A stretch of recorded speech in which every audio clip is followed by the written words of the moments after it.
Il existe des espaces où l'homme laisse la nature être de nouveau sauvage. On appelle ça le réensauvagement, ou rewilding en anglais. Je vous emmène à Oxford et dans le Vercors sur le terrain pour voir de quoi il s'agit et rencontrer des activistes du sauvage. When a baby is born, you can see the animal nature in humanity right there, and gradually we unlearn our animal nature. We learn to live in linear ways, to say, I'm going to go from A to B. I'm going to start a task. I can see in my mind's eye the end of that task, and I'm going to go directly from here to there. But children don't do linear at all. They're discursive. You try to get a child to walk from one point to another, and you're constantly cajoling them. So no, this way. Oh no, for God's sake! Oh, I've got it's just a constant struggle because they're discursive. They're just wandering off. We lose something when we move from childhood to adulthood, and that's something. The need for it is still inside us. We don't cease to be the children that we were. We are still those children, but we can't exercise those childlike faculties because as adults we're expected to be very sensible and serious and linear and constrained and controlled. But sometimes we just have to go fucking mad. And for me, the best way of going fucking mad is to get out of my kayak and play with the dolphins.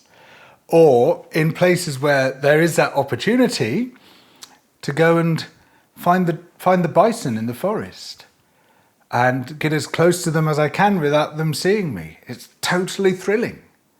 But of course, if there aren't any bison and there aren't any forests, you can't do that.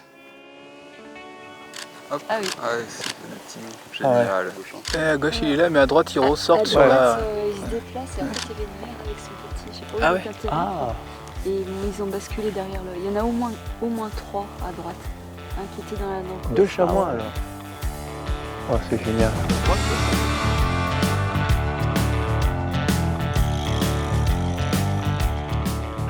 Ouais, il entend et il nous sent, Il me semble aussi. comme la plupart des mammifères. Il y a 3 trucs que la nature sauvage peut nous donner. C'est la diversité des espèces, l'abondance, donc une abondance qui dépasse bien souvent ce qu'on peut imaginer, et la proximité. Et malheureusement, en diversité, ça a diminué, des espèces ont disparu. L'abondance, avec notre idée en permanence de réguler, il faut réguler, il faut réguler, il faut réguler, on ne sait même pas quelles sont les densités naturelles. D'où la grande importance de l'existence des parcs nationaux, oui, des sanctuaires, où on laisse faire la nature. Parce que là, ça nous dit des choses. On est sur le site du Grand Barry. Alors c'est un des premiers sites que l'ASPAS a acheté en 2012 il me semble.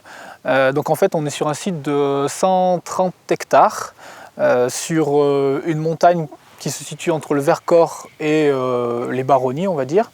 Et donc on est tout proche des villes de Die et de Cré. Sur ces réserves de vie sauvage en fait on prône la libre évolution, donc la non-gestion. On met en place une sorte de charte qui interdit par exemple la chasse, la pêche, la coupe de bois, l'agriculture, pour faire en sorte que vraiment ces sites-là, qui 130 hectares c'est tout petit à l'échelle d'un massif, soient vraiment dédiés qu'à la nature. C'est du concret quoi, on achète des terrains pour protéger la nature. Ça c'est quoi, c'est du C'est chamois? une trace de chamois, ouais. Il avançait comme ça d'ailleurs. On voit un ongle ici et l'autre ici. On va aller chercher la carte du piège photo qui est juste au-dessus d'une souille, un peu plus loin. Et donc on va voir ce qui est passé. Donc le voilà le piège. Donc il est un peu plein de boue, mais ouais.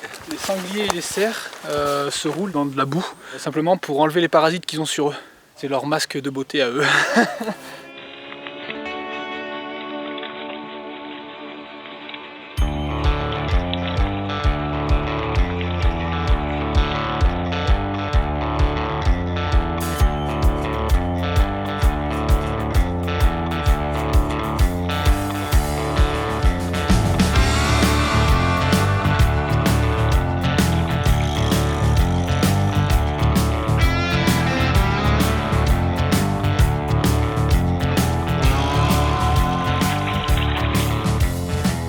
To me, my two top definitions of rewilding.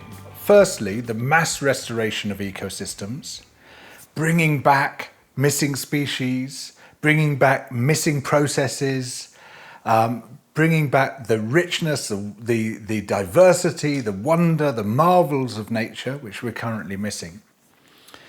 And the other one is leading a richer life ourselves, a life more entangled with the natural world, a life full of encounters with remarkable creatures, animals and plants, a life which is rawer and more passionate, and involves more physical risk as well.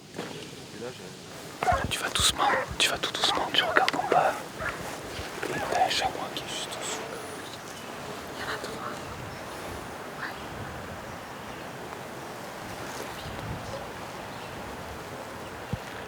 Very occasionally, when I've had an extraordinary encounter with a wild animal, it's like opening the doors of perception and passing through those doors into something I never would otherwise have suspected existed, a whole different mental state, a rich and wild interior world which echoes the experiences within the exterior world, and it is like the best drug you've ever taken. It's amazing.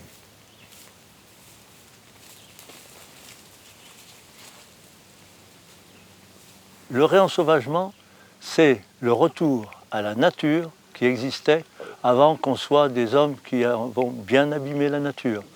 Donc on la restaure, on la soigne, on va la laisser évoluer elle-même. On la laisse tranquille. C'est ça le réensauvagement. La priorité des priorités à protéger, c'est les sites qui sont encore quasi intacts. Réparer, on aura tout le temps. Par contre, protéger ce qui est encore intact, ça, il faut vraiment le faire. Le but ici, c'est du très long terme. Pour le moment, on n'en est qu'au début, mais mine de rien, on a des belles surprises. On a eu le passage du loup, on a le cerf qui vient ici bramer. Enfin voilà, donc on a quand même ces espèces sauvages qui investissent les lieux, quoi. Il faut arriver à montrer que ce qui nous paraît à nous extraordinaire devrait être une banalité. La nature sauvage, parfaitement riche, proche et abondante, c'est tout bêtement la normalité.